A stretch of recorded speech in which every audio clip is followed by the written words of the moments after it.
हमारे आचार्यों ने, मनीषियों ने क्या कहा, हमारे स्वयं के स्वरूप के बारे में क्या कहा।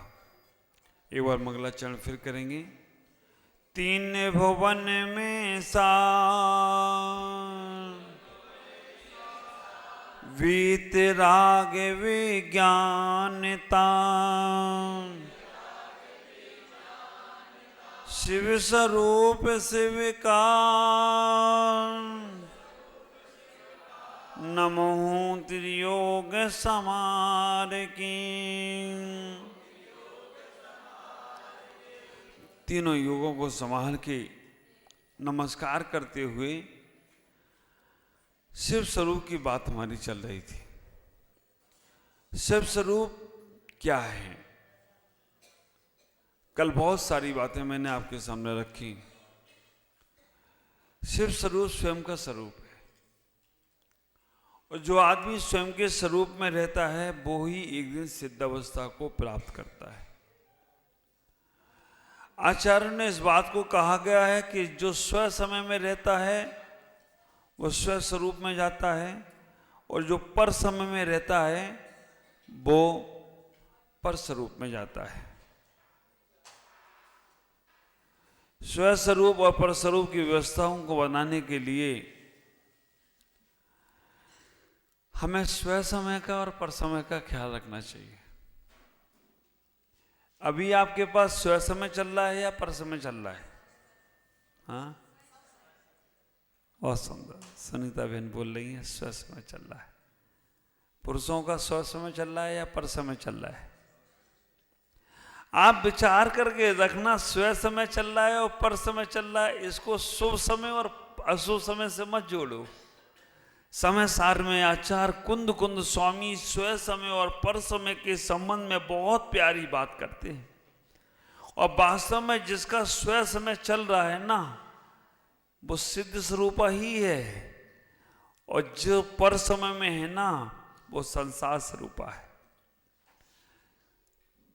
स्व समय और पर समय के बाद आचार्य भगवान कहते हैं, कुंद कुंद स्वामी समय सार के अंदर जो ज्ञान दर्शन चारित्र में लगा हुआ है वो स्व समय है, और जो स्पर्श रस गंध वर्ण में लगा हुआ है वो पर समय है।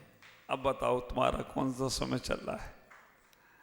आप ख्याल करके रखना, जो ज्ञान दर्शन चारित्र में लगा हुआ है वो स्व स्वरूप है, वो स्व समय में लगा हुआ है, और जो स्पर्श रस गंध वर्ण में लगा हुआ है वो पर स्वरूप है, पर समय में लगा हुआ है, पुद्गल में लगा हुआ है।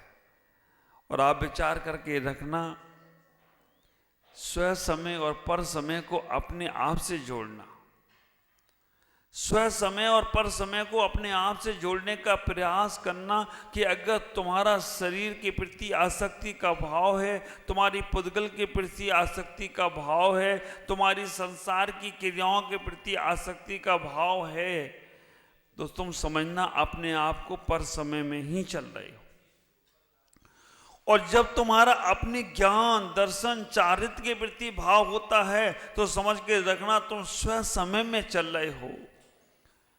हमारे आचार्यों ने कहा है, उत्तमा स्वात्म चिंता शरीर चिंता मध्यमा, काम चिंता अधमा, और पर चिंता धमाधमा। स्व शरीर को समझना है तो आप विचार करके रखना, उत्तमा स्वात्म चिंता शरीर चिंता मध्यमा, काम चिंता अधमा, और पर चिंता धमाधमा। कितनी अपनी चिंता करते हो? शरीर की चिंता के लिए तुमने अपने शरीर पर एक से एक वस्त्रों को धारण कर रखा है। सर्दी शुरू होती नहीं है, सर्दी के कपड़े निकल आते हैं। हाँ, किसकी चिंता? शरीर की चिंता है। स्व आत्म चिंता कहाँ गई? आप विचार करके रखना, हम इतना ही सोचने का प्रयास करें, उत्तम है हमारी आत्मा का चिंतन करना। आत्मा अजर और अमर है, हमें मालूम है। आप संसार में हो, संसार की क्रियाएं आपकी चलेंगी, ये छूटने वाली नहीं हैं, लेकिन एक बार उसका भी तो ख्याल करो जो तुम्हारा है, तुम्हारे साथ था, तुम्हारा साथ देगा। शरीर तो मरण धर्मा है, आज है कल चला जाएगा। तो स्व स्वरूप को समझना है तो स्व समय में जाना पड़ेगा, और स्व समय में जाना है तो स्व आत्मा में जाना पड़ेगा। पर की आत्मा में तो हम बहुत बार गए हैं, लेकिन स्व की आत्मा में नहीं गए। और स्व की आत्मा में जाने का मतलब है आप अपने आप में परिपूर्ण हैं, आप अपने आप में समर्थवान हैं, आप अपने आप में सब कुछ कर सकते हैं। ख्याल करो, मोक्ष मार्ग कहने का मार्ग नहीं है, मोक्ष मार्ग करके दिखाने का मार्ग है। संसार मार्ग में कहना ही कहना पड़ता है, और आश्चर्य तो मुझे तब लगता है कहने में और करने में अंतर क्या है। कहने के लिए 2 इंची की जीभ हिलाना पड़ती है, और करने के लिए 5 फीट का शरीर हिलाना पड़ता है। हाँ, कहने के लिए तो केवल कहना है ना, 2 इंची की जीभ हिलाई और कह दिया अपन ने, लेकिन जब करना पड़ता है तो 5 फीट का शरीर हिलाना पड़ता है। कहने को तो मैं कह दूं हाँ तपस्या करो, ध्यान करो, साधना करो, जीभ हिलाई चली गई, लेकिन करने के लिए बैठना पड़ता है।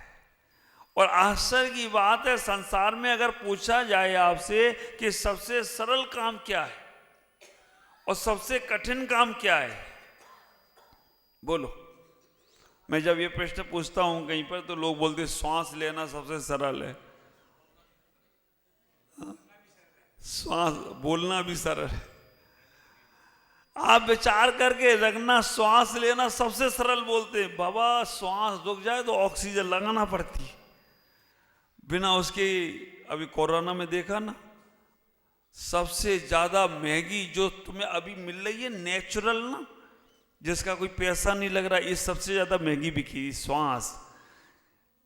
ऑक्सीजन के सिलेंडर इतने महंगे, खाने का सिलेंडर सस्ता, और कई लोगों ने तो खाने के सिलेंडर में ऑक्सीजन लगाने की कोशिश करी।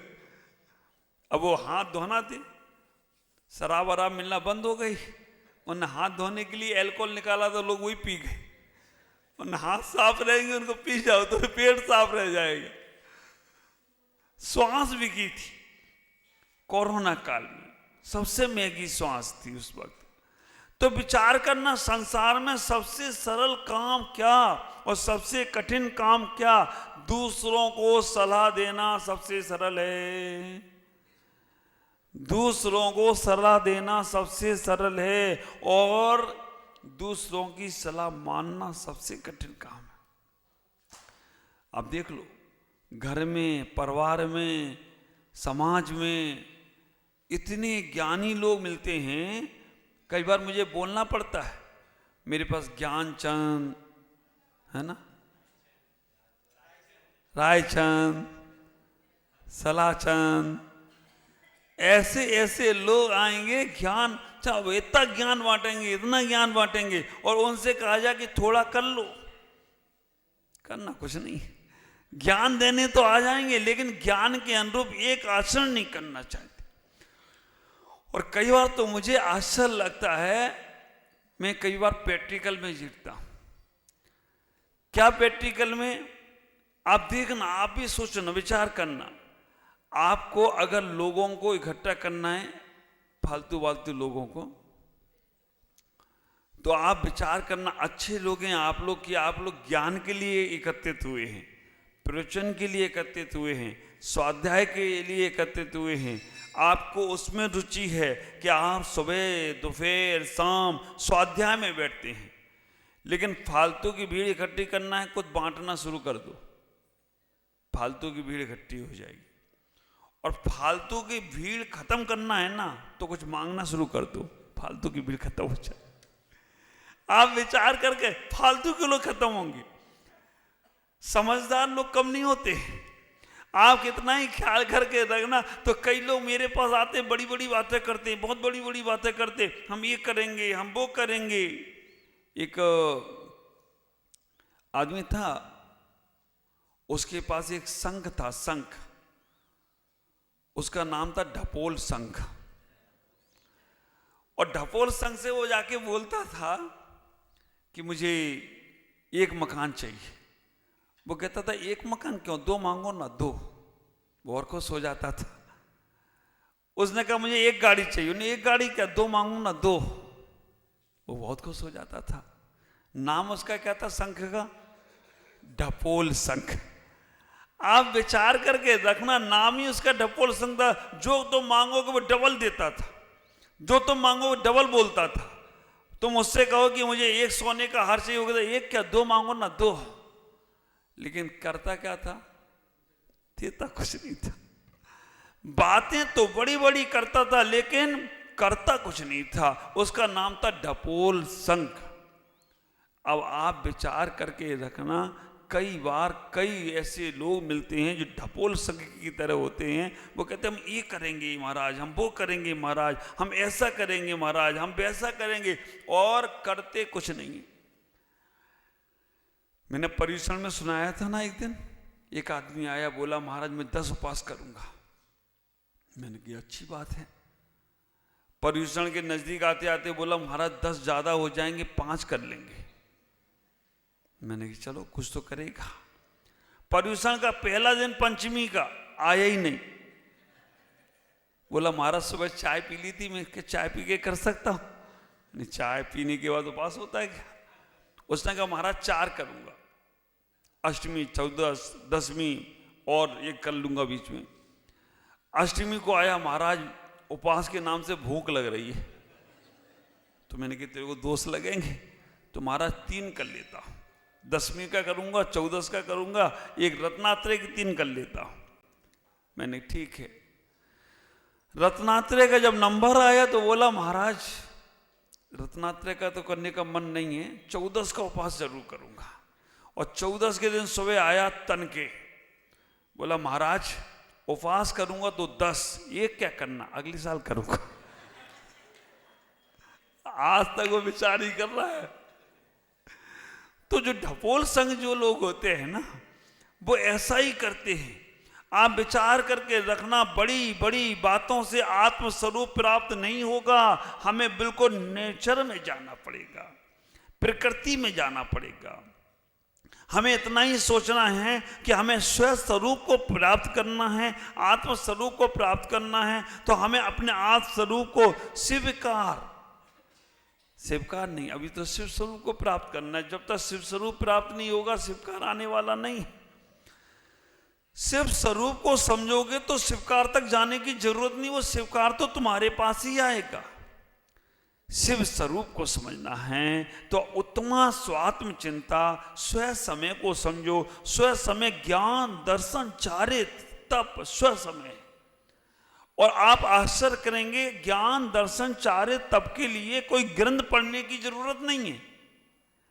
अभी हमने क्या धारणा बना रखी है कि ज्ञान करना है तो शास्त्र पढ़ो। ख्याल करो, अभी यही 6 डाला ग्रंथ में आगे आएगा। रुचि सम्यक्त भला है, आप पर को जाने सम्यक ज्ञान कला है, और आप रूप में लीन हो सो सम्यक चारित्य भला है। आप विचार करना, आएगा। लेकिन यहां कहना चाह रहे हैं कि आप अपने ज्ञान दर्शन चारित्य को पानेंगे तो स्व समय होगा। आप चल रहे हैं, देख के चलो, स्व समय। आप भोजन कर रहे हैं, विचार करके भोजन करो कि भक्ष है या भक्ष, स्व समय। आप अपने जीवन में जो भी कार्य कर रहे हो उसमें अगर जानकारी है, ज्ञान है, अगर वो तुम्हारा ज्ञान और दर्शन सम्यक है तो आपका उठना बैठना चलना बोलना सब समय है। और मंदिर दर्शन क्यों करना, पूजा पाठ क्यों करना, आप विचार करके रखना। ये सारी की सारी क्रियाएं तो तुम कर रहे हो, लेकिन तुम्हें पता ही नहीं है कि ये वो दर्शन है। दर्शन करते समय आदमी को क्या मिलेगा ये महत्वपूर्ण नहीं है। दर्शन करते समय इस आदमी का क्या क्या छूट जाता है ये महत्वपूर्ण है।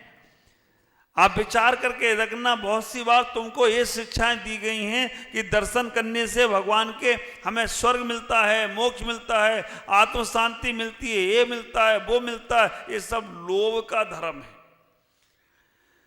दर्शन करने से क्या क्या छूट जाता है। जब तुम्हारे हाथ जुड़ते हैं ना, तो आपके पाप छूट गए, आपका क्रोध छूट गया।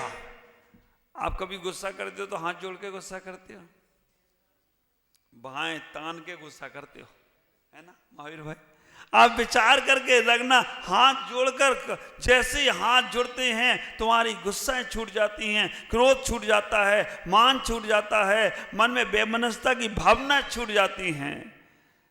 भगवान के दर्शन से मिलता तो बहुत कुछ है, लेकिन छूटता भी है, उस पर भी ध्यान करना। और छोड़ने पे तुमने ध्यान कर लिया तो तुम्हें सब कुछ मिलता चला जाएगा। आचार्य यहां कहने का प्रयास कर रहे हैं, स्व स्वरूप को पाना है, विचार करना, शिव स्वरूप को पाना है, तो अपने अंदर की उन व्यवस्थाओं को देखने का प्रयास करो। तुम्हारा स्व समय का समय अच्छा चल रहा है, अब उसको आप शुभ समय को भी लगाना। अच्छा समय चलता है तभी शिव स्वरूप को स्वीकार कर सकते हो। विपरीतता में हमें धर्म स्वीकार करना है, अनुकूलता में तो हर कोई स्वीकार करता है। अभी स्वाध्याय चल रहा था ऊपर मूलाचार का, बहुत सुंदर सी बात आई उसमें। मूलाचार का स्वाध्याय चल रहा था, बहुत सुंदर सी बात उसमें आई। उसमें उन्होंने कह दिया इतना ही, मिथ्याकार 10 प्रकार के, उसमें अभी समाचार अधिकार चल रहा है। समाचार अधिकार के उन्होंने 2 भेद कर दिए। आप विचार करके रखना, औगिक क्रिया और परवेदभागी क्रिया, इस स्व स्वरूप को समझाने के लिए ही मूलाचार लिखा गया कि क्या शिव स्वरूप है उसे समझो। औगिक क्रिया के उन्होंने 10 भेद कर दिए। औगिक क्रिया के 10 भेद जब किए स्व स्वरूप को समझने के लिए, तो उन्होंने कैसे 10 वेदों में पूरा का पूरा ज्ञान दे दिया।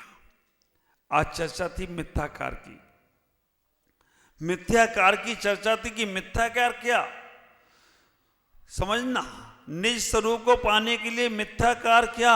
मिथ्याकार ये कि जो भी हमसे गलती हुई हैं उन गलतियां मेरी मिथ्या होवे, और होश पूर्वक प्रतिक्रमण किया है कि अब ये गलती दोबारा नहीं करेंगे।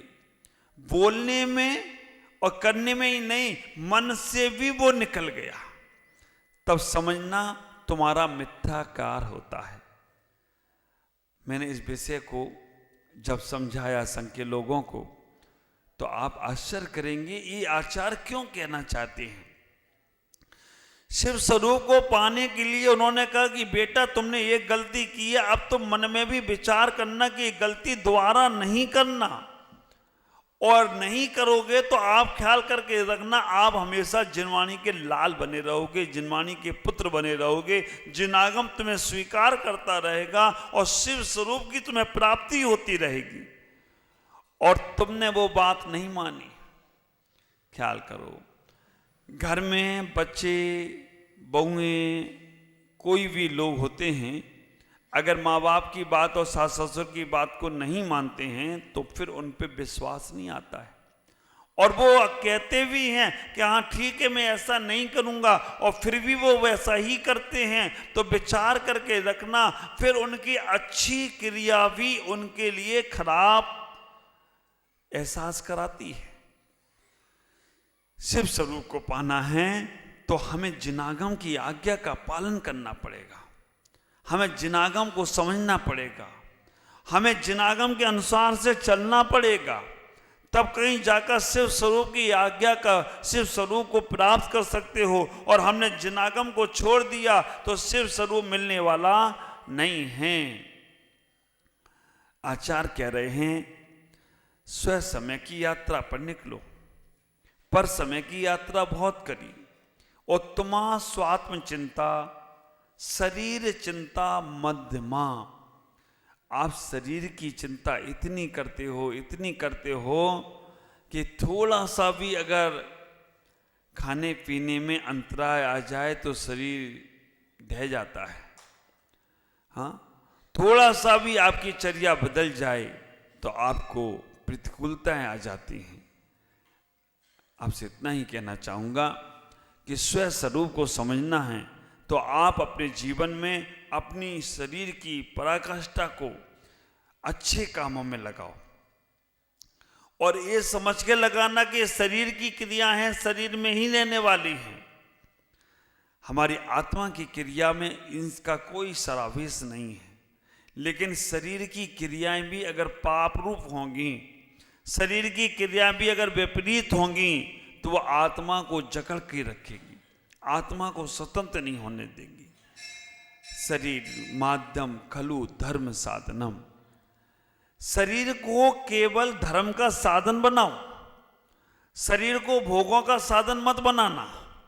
क्योंकि संसार में अनादिकाल से भोग भोगते आए हो और अनादिकाल तक भोग भोगते रहोगे। आपको ये मौका मिला है कि इस शरीर से को पवित्र करने का, आपको ये मौका मिला है शरीर को धर्म में लगाने का, आपको ये मौका मिला है शरीर को उत्कृष्ट अवस्था में ले जाने का। तो इस शरीर को स्व स्वरूप को जानने के लिए आप प्रयास करना। एक सम्राट था, 5 साल के लिए उसे राज मिलता था।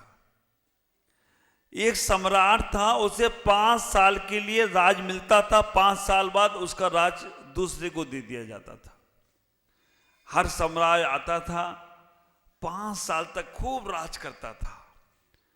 5 साल के बाद कहानी ठप हो जाती थी।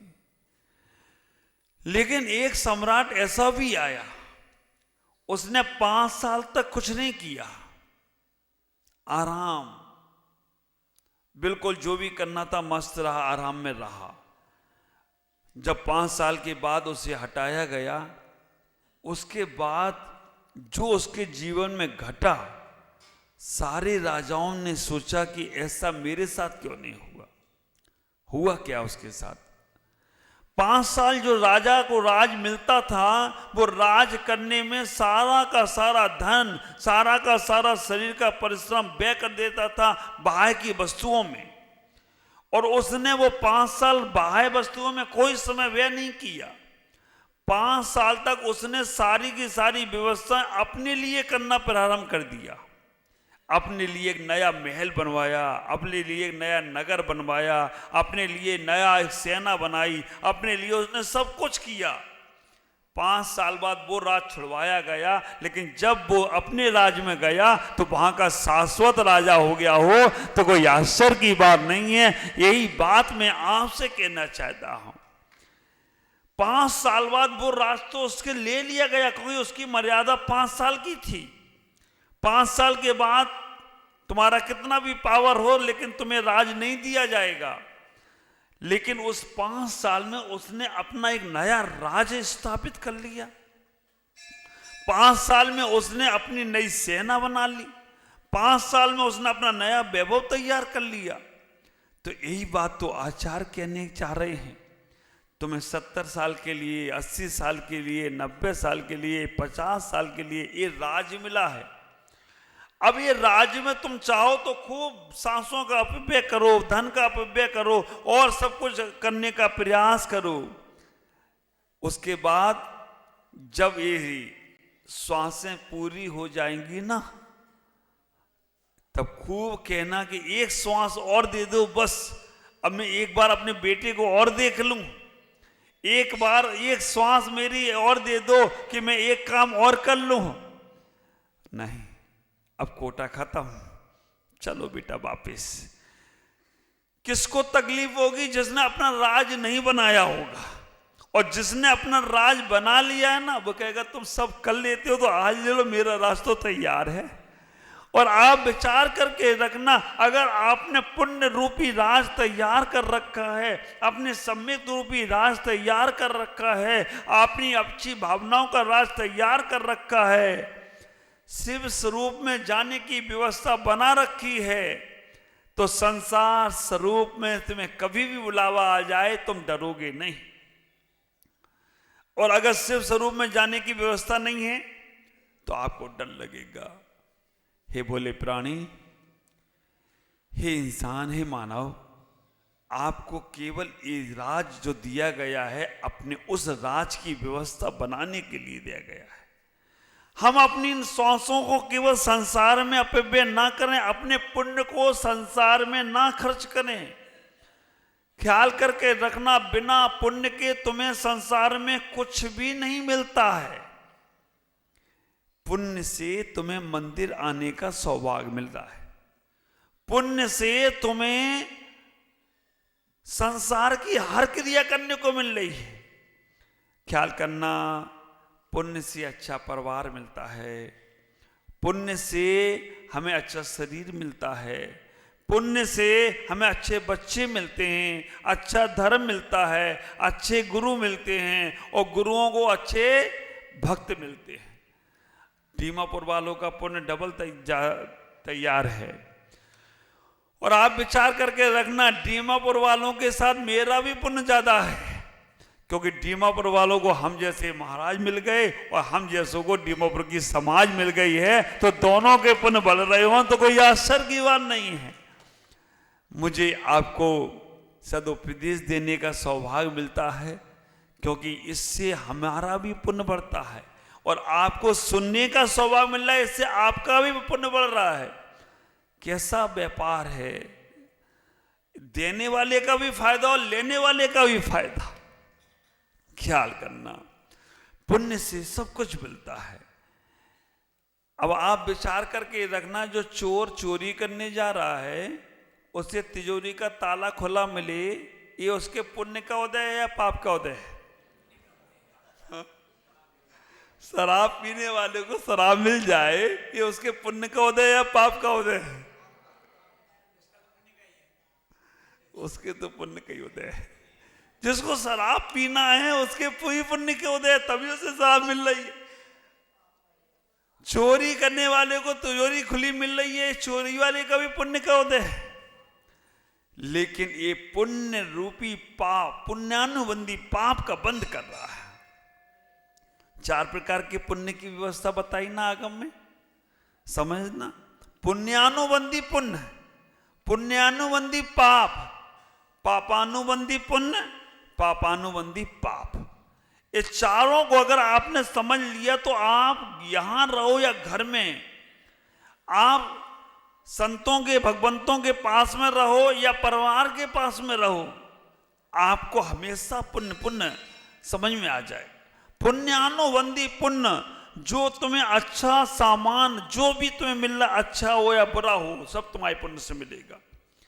हाँ, बात थोड़ी अटपटी है लेकिन समझ में आ जाए। सुअर को मल खाने को मिलता है, पुण्य का उदय या पाप का? पुण्य का। वो तो सोचा है मेरी पार्टी हो गई। आप विचार करके रखना, सुअर को मल मिल जाए ना तो सोचा मेरी पार्टी हो गई, कहीं नहीं जाना पड़ता। लेकिन आप लोग इतने कंजूस हैं, वो भी आप लोग सेप्टिक टैंक में इकट्ठा कर कर रखते, वो सुअर बेचारा भूखे ही रह जाता, इधर उधर उसे कचरा बचड़ा खाना पड़ता। आप विचार करके रखना, तो ये सारे पुण्य, तो अच्छा भी जो तुम्हें मिल रहा है वो भी तुम्हारे पुण्य का उदय है, और बुरा भी जो तुम्हें तुम्हारे मन के अनुकूल मिल रहा है ये भी तुम्हारे पुण्य का उदय है। लेकिन इस पुण्य के उदय में पाप का बंध कैसे करते हो? पुण्य से तुम्हें सब कुछ मिला, लेकिन उसका तुमने सदुपयोग नहीं किया, अच्छे काम में नहीं लगाया। तन तुम्हें मिला था, उस तन को तुमने अच्छे काम में नहीं लगाया, तो समझ के रखना पुण्यानुबंधी पाप, पुण्य के उदय में तुम पाप कमा रहे हो। पुण्यानुबंधी पुण्य, जो तुम्हें मिला है ना उसको अच्छे काम में लगा लो। तन मन धन जीवन अच्छे काम में लगाते चले जाओ, तुम्हारा पुण्य। आप विचार करके रखना, कहते हैं पुण्य फला अरिहंता, पुण्य के फल से शिव स्वरूप की प्राप्ति होती। पाप से तो नहीं होगी ना, पाप करने वाले को शिव स्वरूप प्राप्त होगा क्या? पुण्य के फल से शिव स्वरूप की प्राप्ति होती है। और 6 डाला के पहले ही दोहे में मंगलाचरण में पंडित दौलत राम जी कह देते हैं कि शिव स्वरूप शिव का हार। शिव स्वरूप को ही सबसे महत्वपूर्ण तो मुझे शिव स्वरूप ही लगा है। वीतरागता भी महत्वपूर्ण है, हर अक्षर महत्वपूर्ण है, उस 2 लाइन में ही पूरा जनागम भरा हुआ है। तो विचार करना, पुण्य से तुम्हें जो कुछ भी मिल रहा है, हाँ अब गलत चीज मिल रही है, तो समझ के रखना ये पुण्य का तो उदय है, लेकिन उस पुण्य के उदय में तुम पाप का बंद कर रहे हो अगर उनका उपयोग कर रहे हो। श्राप तुम्हारी इच्छा हुई, इच्छा होने के बाद श्राप मिल गई, अगर तुमने उसको इस्तेमाल कर लिया तो तुम्हारे पाप का बंद कर रहे हो। पुण्य से मिली चीजों को हमें अगर सही है तो पुण्य बढ़ाने के लिए उपयोग में करना है, लेकिन गलत चीजों का इस्तेमाल करते हैं तो पाप का उदय होता है। पापानुबंधी पुण्य पाप का उदय है। हम बहुत चाहते हैं कि हम व्रत करें, उपवास करें, पूजा करें, पाठ करें, सत्संग करें, दान दें, लेकिन पाप का उदय है हमारे पास शरीर साथ नहीं देता तो हमसे एक बार का भोजन नहीं छूट रहा है। हमारे पाप का उदय है हम मंदिर चाहते बहुत बार हैं लेकिन आ नहीं पा रहे। अब बताओ, कल सोनलाल जी बाबूजी सुबह सुबह मेरे पास दर्शन को आए, बोले बाबूजी महाराज जी चक्कर से आ रहे हैं। मैंने कहा बाबूजी आराम करना, रेस्ट करो, ज़्यादा नहीं निकलो, अभी ठंडी का समय है। शाम को माला फेरते फेरते गिर गए, पाप का उदय आ गया। लेकिन फेर रहे थे माला और गिर गई वो, पाप का तो उदय आया, लेकिन भावना कितनी, रात को 10 बजे बस गुरु जी के दर्शन करा दो मुझे और कुछ नहीं चाहिए। कितना पुण्य बढ़ा लिया उनने, और वो करके अपने मन को ऐसा बना लिया। तो ऐसे पाप का उदय हो कि हम नहीं दर्शन कर पाए गुरु के, हम नहीं व्रत कर पाए, हम नहीं संयम ले पाए, पाप के उदय में हम नहीं दान कर पा रहे, लेकिन पापानुबंधी पुण्य अनुमोदना कर लो। देखना, शिव स्वरूप को पाना है, ये शिव स्वरूप की भूमिकाएं हैं। अनुमोदना कर लो, जो लोग व्रत नियम संयम कर रहे हैं उनकी अनुमोदना कर लो, आप उनके बारे में अच्छा बोल लो। जो लोग मंदिर में पूजाएं कर रहे हैं उनके बारे में अच्छा बोल लो, आपकी पुण्य की अनुमोदना हो जाएगी। भाई मुझे काम है, मैं जल्दी जा रहा हूं, आपसे कर रहे हो, बहुत सौभाग्यशाली हो आप, बहुत अच्छी बात है। आप विचार करके रखना, आप पे नहीं है दान देने के लिए पैसा, लेकिन जो लोग दे रहे हैं उनकी अनुमोदना कर लो। हमारे पास भी आए तो हम भी कभी कोई अच्छे कामों में अपने धन का उपयोग कर ले। आपका साथी से पुण्य बढ़ना शुरू हो जाएगा। आपका जीवन में शिव स्वरूप को पाने की व्यवस्थाएं बनना शुरू हो जाएंगी। प्रैक्टिकल करके देखो, हमारा जैन धर्म थ्योरेटिकल पे नहीं, प्रैक्टिकल पे विश्वास करता है। जैन धर्म हमारा चर्चाओं पे कम, चर्याओं पे ज़्यादा ध्यान देता है। ख्याल करो, ये तो वो जैन धर्म है, इधर लगाओ इधर फायदा, तुरंत लगाओ तुरंत फायदा। आप जैसे ही भोजन करो और भोजन को छोड़ना, आपको अंदर से शक्ति कैसे मिल रही है ये आपको प्राप्त हो जाएगी। विकल्प खत्म। साधु आहार करते हुए भी आहार नहीं कर रहा है। इष्टोपदेश में पूज्य पाद स्वामी कहते हैं, साधु बोलते हुए भी नहीं बोलता है, साधु चलते हुए भी नहीं चलता है। क्यों? क्योंकि उसका ध्येय केवल लक्ष्य आत्मकल्याण का है। साधु भोजन करते हुए भोजन नहीं कर रहे हो और आप बिना भोजन किए ही भोजन कर रहे हो। सब महिलाएं सोच रही हैं महाराज जी जल्दी प्रवचन छोड़ें, अभी खाना बनाना है, दाल चढ़ाना है, अभी सब्जी वगैरह बनाना है, अभी बाजार से लेके भी जाना है। और कोई कोई श्रीमती जी तो अपने पति को झोला पकड़ा देती, मंदिर जा रहे हो सब्जी लेके आना। और कहीं पति भुलक्कड़ हो तो उसे पर्चा भी देना पड़ता है। अब पति ने कहा मुझे याद है, अब वो नमो कारन पढ़ रहा है, नमो अरिंदाणम नमो सिद्धाणम, टमाटर लेके जाना है, नमो आर्याणम नमो जाणम, लौकी लेके जाना है, नमो ले जाणम। मालूम पड़ा कि उसके नमो कारमन में सब्जी में चला गया। अब घर से निकला था मंदिर जाने के लिए, तुमने पकड़ा दिया पर्चा। अब वो पर्चा भगवान की अर्चा तो खत्म, वो पर्चा ही याद रह गया उसको। ख्याल करो, क्यों? क्योंकि तुम्हारे पास भविष्य के वो कार्यक्रम है।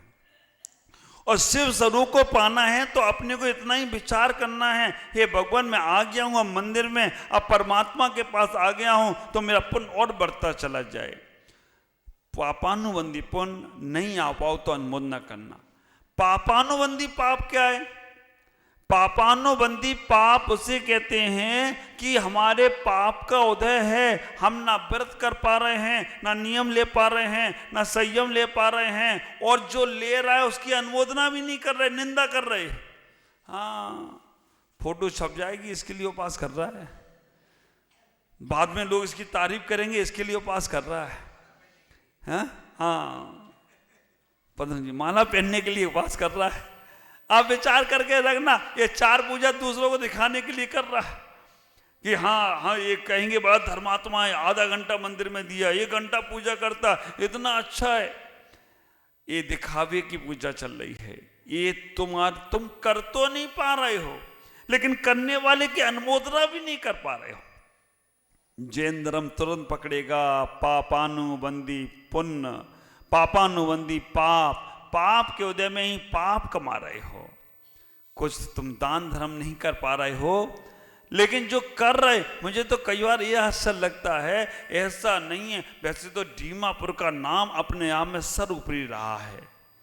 दीमापुर में जो भी काम, चाहे इतना बड़ा स्कूल बना हो, चाहे इतना बड़ा कॉलेज बना हो, चाहे इतना बड़ा हॉस्पिटल बना हो, इतना सुंदर 3 मंजिल का मंदिर बना हो, महावीर भवन बना हो, सारा पैसा दीमापुर का ही है। बाहर का कोई पैसा नहीं लेते हैं और दीमापुर में अच्छे से अच्छे काम करते हैं। और दीमापुर कोई आ जाए कह दे हम ये काम करना चाहते हैं, तो उससे भी दीमापुर की समाज खाली नहीं छोड़ती है, उसको भी भर भर कर देकर पहुंचाती है। ठीक है तुम करो। इसीलिए दीमापुर का नाम दिल में बस जाता है हर किसी के, जो भी आता है, क्योंकि वो आकर यहां से खाली नहीं जाता है। मैं एक दिन चिंतन कर रहा था, ऐसा क्यों? तो आया कि ये तुम लोगों के ऊपर नागा वालों की कृपा है, उनने तुम्हें देना सिखाया है। आप विचार करके रखना, उनने तुम्हें जोड़ना नहीं सिखाया, ये तुम्हारे ऊपर नागा वालों की कृपा है। उनने कहा बेटा लाला कमाओ, मुझे दे जाना। और आप विचार करके रखना, अच्छे धर्मात्मा लोग होते हैं, अच्छे लोग समझदार होते हैं, वो धर्म में दे देते हैं, अच्छे काम में दे देते हैं, और जो नहीं होते हैं वो बंदूक दिखा के दे आते हैं। तो आप विचार करके रखना, ये तो उनने तुम्हें देना सिखाया, लेकिन वहां जाएगा तो पाप में कारण बनेगा, जाएगा जरूर। ख्याल करके रखना, जो कमाया है जाएगा, दिखेगा तो वो कहेगा लाओ इतना तुम्हारे पास है, और होगा ही नहीं तो वो मांगेगा भी नहीं। अब है तो है, लेकिन अच्छे काम में लगा दिया तो उनके पास नहीं जाएगा, बचेगा तुम्हारा। आप अगर 100 रुपए उनको देते हो, आप 10 रुपए 20 रुपए अच्छे काम में लगा दोगे, तो वो 100 रुपए से ज्यादा वो 10-20 रुपए तुम्हारा पुण्य प्रभाव बढ़ा दे तो कोई आश्चर्य की बात नहीं होगी। और नहीं तो 100, 1000, 500 उधर दे आओगे। 100, 1000, 500 तो मैं बता रहा हूं, बाकी के लाखों से नीचे देते नहीं हो। ख्याल करके रखना, इतना ही ख्याल करो। शिव स्वरूप को पाना है तो पापानुबंधी पाप में मत जाना, पापानुबंधी पुण्य में जाओ, अनुमोदना करो। पुण्य से पुण्य बढ़ाना पुण्यानुबंधी पुण्य है। पुण्य के उदय में पाप करना पुण्यानुबंधी पाप है। पाप के उदय में पाप करना पापानुबंधी पाप है। और पाप के उदय में पुण्य करना ये पापानुबंधी पुण्य है। इस निज स्वरूप को पहचानना है, अपने जीवन को संभालना है, तो आप अपने आप को समझने का प्रयास करो। स्व समय में रहो। स्व समय का मतलब है ज्ञान, दर्शन, चारे, तप, इनमें संलग्न रहो। इसका मतलब है उठते समय, बैठते समय, चलते समय, हर समय में सावचेत रहो, होशपूर्वक रहो, ज्ञान के साथ रहो, जानकारी के साथ रहो कि एक क्रिया हमारे करने योग्य है, एक क्रिया करने योग्य नहीं है। ख्याल करना, अगर तुम्हारे मन में ये भाव आने जाने लगते हैं, अच्छा आज हमारे अनिल भाई भी आ गए, बहुत दिनों बाद आज दिख रहे हैं, बैठो, तो विचार करके रखना, स्व समय में जाना है तो अपनी हर क्रिया में सावचेत हो जाना। और अगर तुम विवेक पूर्वक क्रिया करते हो तो ये स्व समय की ज्ञान है, और अगर अविवेक से क्रिया करते हो तो ये पर समय का ज्ञान होगा। आज इतना ही कहूँगा। कि शिव स्वरूप को प्राप्त करना है तो स्व समय में आने का प्रयास करो। स्व समय का मतलब है ज्ञान दर्शन चारित्र में लगो। पर समय का मतलब है पुद्गल में लगो, रस स्पर्श रस गंध बण में लगो, बाह्य की वस्तुओं में लगो। ये सब संसार मिलता ही रहेगा अनादि काल में, और अनादि काल तक उस संसार की व्यवस्था बना लो। वो राजा आज तक सुखी है क्योंकि उसने उस राजकाल में पर राज की व्यवस्था बना ली थी। ख्याल करना, तुम्हारे पुण्य से तुम्हें जो मिल रहा है उसको अच्छे कामों में लगा लो। जितना तन को अच्छे काम में लगाओगे वज्र विषम नारद सेनन प्राप्त होगा। मन को अच्छे काम में लगाओगे केवल ज्ञान जैसा ज्ञान प्राप्त होगा। धन को अच्छे काम में लगाओगे चक्रवर्ती जैसा वैभव प्राप्त होगा। और जीवन को अच्छे काम में लगाओगे सिद्धालय की व्यवस्था बन जाए तो कोई आश्चर्य की बात नहीं होगी। आज इतना ही कहूँगा, तीनों चारों चीज़ों को अच्छे कर्म में लगाएं जिससे तुम्हारा शिव स्वरूप प्राप्त हो और तुम्हारा जीवन आनंद में हो। आज इतना ही। ओम नमः जय गुरु।